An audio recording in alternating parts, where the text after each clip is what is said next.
అధిక పరిశుద్ధత. రియల్లో ఒకటి చెప్పాలా, 1995లో మా మ్యారేజ్ అయింది.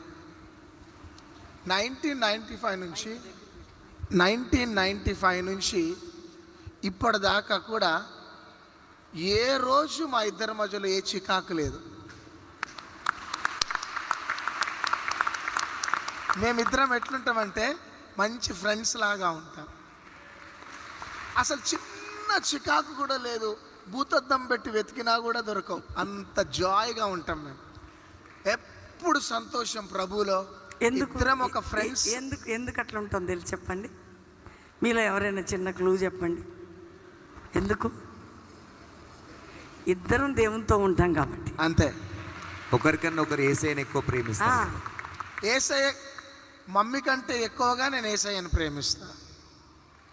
రెండోదిగా మమ్మీ నాకంటే ఎక్కువ యేసయ్యని ప్రేమిస్తుంది. అందుకనే ఈ సేవ అలా కంటిన్యూ అవుతుంది. స్విట్జర్లాండ్ తీసుకెళ్ళాలా, న్యూజిలాండ్ తీసుకుపోవాలా, లేకపోతే అక్కడ తీసుకోవాలి ఇక్కడ తీసుకోవాలని అడగలే. ఇప్పుడు నేను అడగండి, ఎక్కడ లేదు. ఆయన అరణ్యంలో, నేను అరణ్యంలో. అంతే. మా జీవితాలు దేవునికి అంకితం చేసుకొని ఎంత కష్టం తెలుసా. ఇప్పటి వరకు నేను 50 days రూమ్లోకి వెళ్ళిందంటే ఇంతవరకు ఇంట్లోకి వెళ్ళలే నేను. ఇప్పుడు మీటింగ్ అయిన తర్వాత ఇప్పుడు ఇంట్లోకి వెళ్తా.